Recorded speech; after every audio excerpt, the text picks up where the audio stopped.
Aujourd'hui, nous allons parler de la cigarette en chocolat, la cigarette de notre enfance. Ça va vous rappeler quelques petits souvenirs. Futur ex-fumeur, future ex-fumeuse, vous êtes toujours sur la chaîne Arrête de smoker. Bonjour à tous.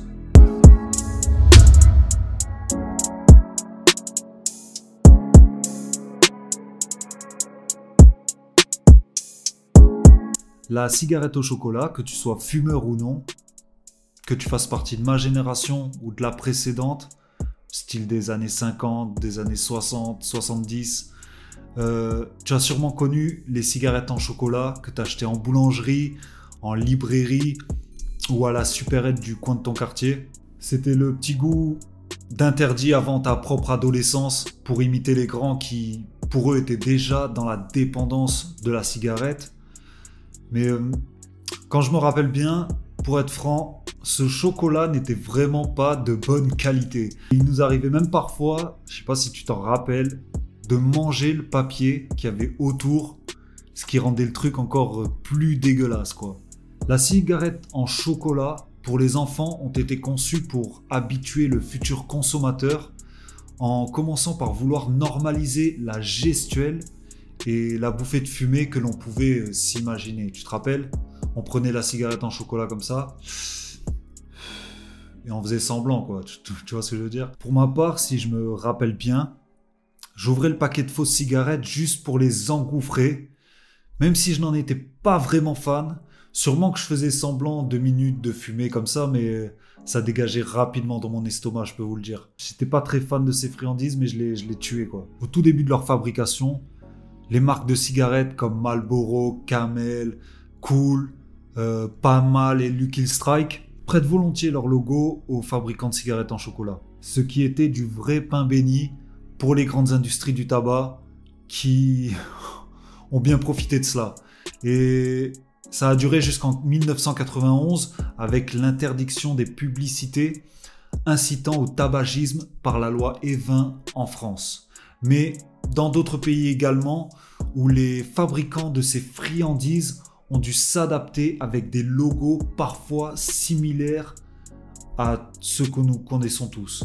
Avec le temps, ces petites friandises disparaissent peu à peu en se faisant de plus en plus rares, car perso, je pense que les cigarettes en chocolat ne se sont jamais vraiment bien popularisées et qui, par la suite, ne se vendaient pas des masses. Je me rappelle bien que quand j'étais enfant, quand j'étais gosse, même avec mes amis ou quoi, on n'en raffolait pas du tout. C'était pas la super friandise, le super bonbon, le truc qu'on demandait à nos parents d'acheter. C'était pas quelque chose de top. J'aimais pas trop, moi. De ce fait, c'est en 2005 qu'ils seront retirés totalement du marché.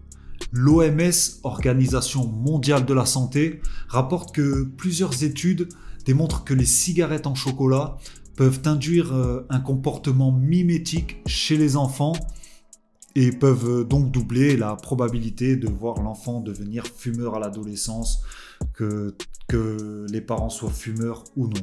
Par la suite, la plus grande chocolaterie du nom de Jaco, fabricant de ces fausses cigarettes à Troyes en France, fermera définitivement ses portes avec de grosses dettes laissées derrière lui.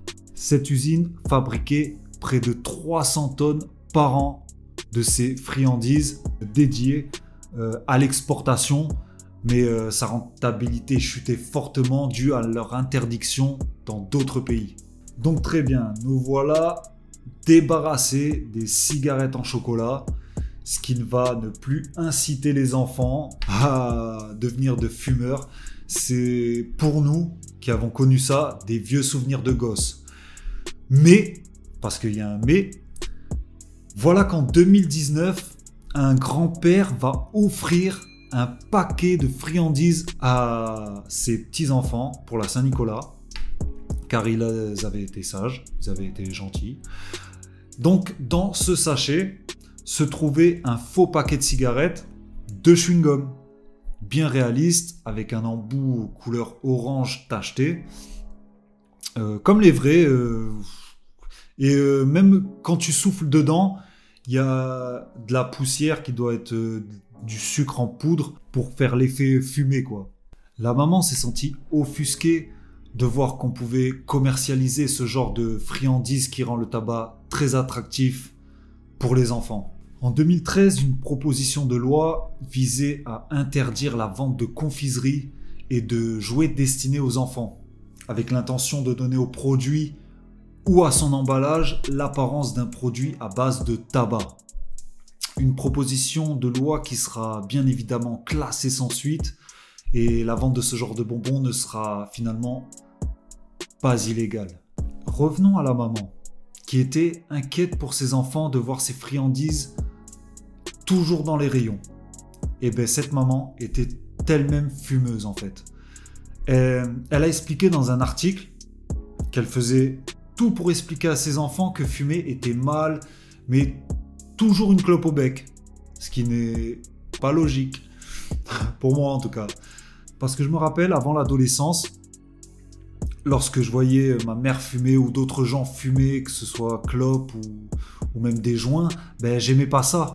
Mais le fait de grandir avec des personnes qui fument, cette habitude de sentir l'odeur du tabac ou du pétard toute son enfance, même si on déteste ça, ben on finit plus facilement par finir fumeur comme j'ai pu l'être que si au contraire on vit avec des parents et un entourage non fumeur. Je ne suis pas un utopiste, d'accord ? Les cigarettes font malheureusement partie de l'histoire à présent et on ne peut pas non plus tout empêcher malgré que je sois moi-même contre ça. Je suis moi-même contre ça, contre les cigarettes pour enfants, même les cigarettes en général. Mais on ne peut pas empêcher, ça fait partie de l'histoire, c'est comme ça. J'en parlerai certainement dans d'autres vidéos, comme les cigarettes dans les films, les joints dans le rap. Mets-moi en commentaire si tu veux que je fasse ce genre de vidéo. Mais je ne m'offusque pas, c'est comme ça.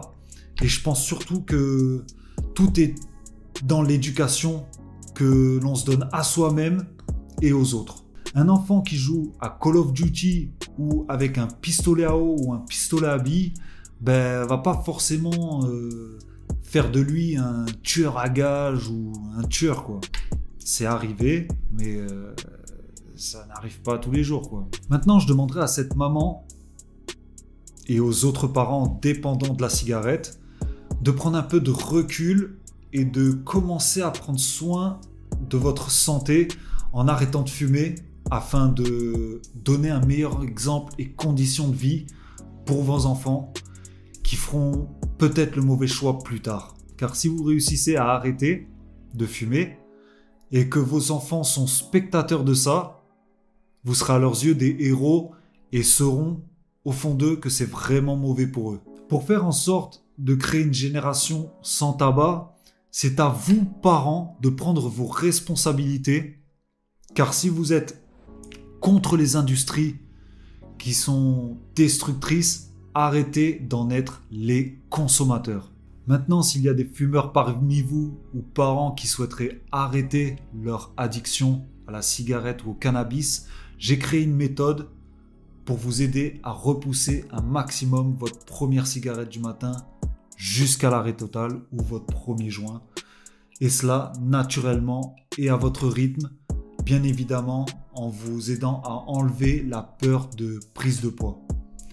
Futur ex-fumeur, future ex-fumeuse, ça me ferait énormément plaisir que vous lâchez votre like, que vous vous abonnez et que vous mettez un petit commentaire pour aider au référencement de cette vidéo et de ma chaîne YouTube.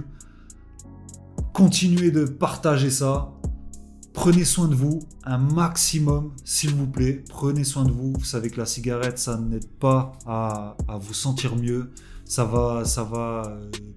décuple le stress, l'angoisse, même si vous pensez l'inverse. Prenez soin de vous un maximum. Fumez moins. Mangez, bien évidemment, plus de chocolat. Avec modération, bien évidemment. Et futur ex-fumeur, future ex-fumeuse, on se retrouve vendredi prochain. Ciao, ciao.